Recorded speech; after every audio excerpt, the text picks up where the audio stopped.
Okay, nighttime yarn part 2. Well, my dad's telehealth appointment, that was a fucking pain in the neck, that was, with the dermatologist. He was waiting forever. He had to hang up. So what happened was an hour and a half later, they contacted him. They still don't know what's wrong with him, skin-wise. They believe that it's, relating to his diabetes and all that, and they asked about how his skin is looking, and they asked me a few questions because I'm the one who has to bathe him. Like my dad can only see what he can see surface level, but like underneath the folds, if you get my gist. Yeah, they had to ask me those certain questions and I answered them, and yeah, so there you go, people out there. Oh, for those who don't know on YouTube, because this video is going to be shared to YouTube, my dad was recently in hospital for an infection, sepsis infection, and while he was in there, they noticed he had, issues with his heart, so they done an echogram, but yeah, there's no like blocked arteries or anything like that in the heart. It's just the heart muscle. It's on the wrong side where it's meant to be. It's on the opposite side. And they said he has the most weirdest heart ever. And they just find it weird, but they said overall he's A-OK. No blocked arteries or anything like that. So he doesn't need a stent or anything like that to be put in. So, yeah. And he got treated. He had to stay in there for a good 8 days. And then they brought him back. So, yeah. But everything's good now, and we're getting a routine down pat when it comes to his bathing. So, yeah, tomorrow's when I have to bathe him. He said it's way too cold tonight. It's way too cold. I'm hoping that tomorrow won't be as bad as it was today. But I definitely have to bathe him tomorrow. We can't skip it another day. No fucking way. It has to be done tomorrow. Yeah, and he's been told by the dermatologist not to scratch at all. And because it makes it worse, his skin condition worse, that he has to refrain from scratching, and that he can take anti-itching creams that have antiseptic in it to also help him not have the urge to scratch aggressively, because he's got a bad habit of doing it, and they believe that's how he got the infection, that his nails or his hands weren't clean and he scratched too hard and got in, the germ into his bloodstream, and that's how he got the infection. And I keep telling him, but he doesn't fucking listen. So don't fucking scratch. He never listen. People never listen to me. It's the honest truth. People think, oh yeah, you're fucking delusional. Oh yeah, you're a dodo. Oh yeah, I get, all kinds of people that they never ever listen to me. When I tell them not to do something, they do the complete opposite, and something bad happens to them. Just like my so-called ex-best friend. I told her about the vision that I had before she left Melbourne to go to Sydney. I told her something very bad was going to happen.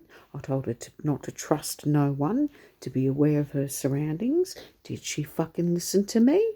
No. And look what ended up happening. Something very bad happened. Her kids got taken off her as a result of what happened that particular night. I fucking warned her, and no one ever listens to me.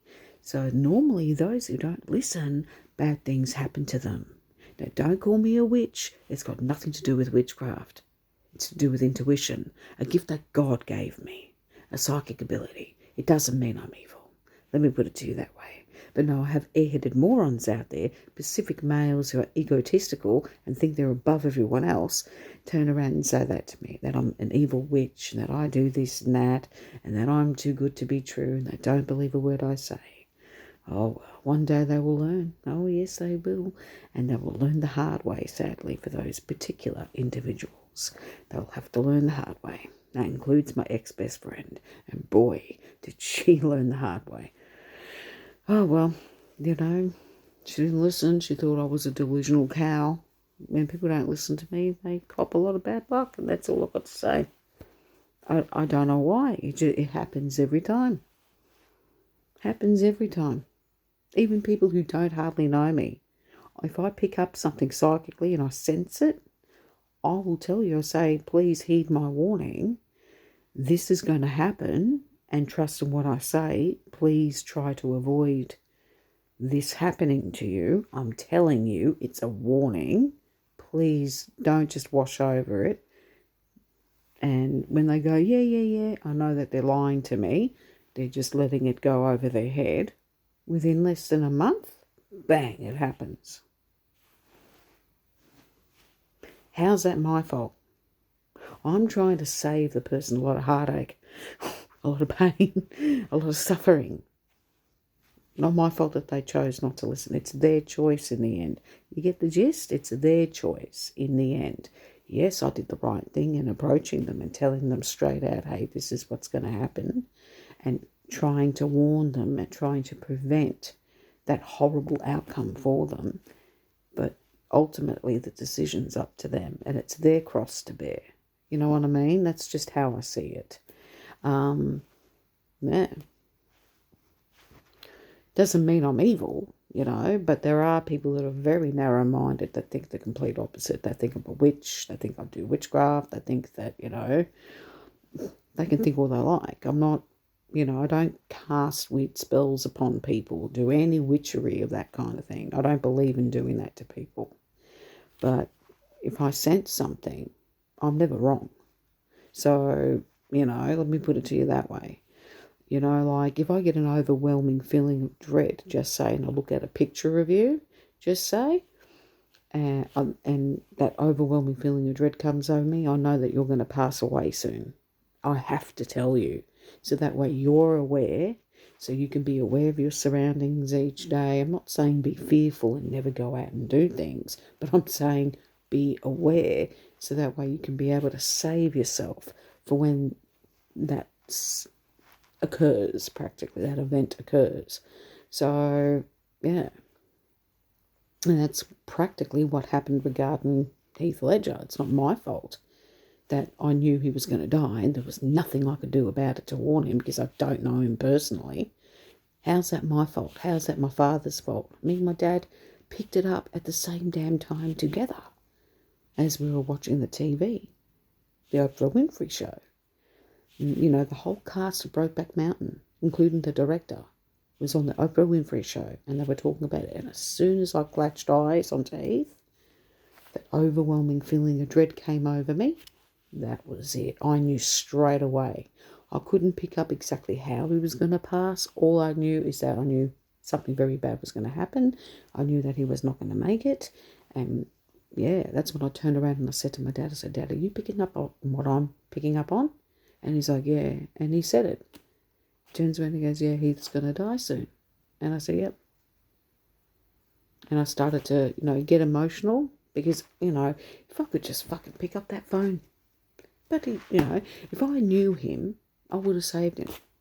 That's the point I'm getting at.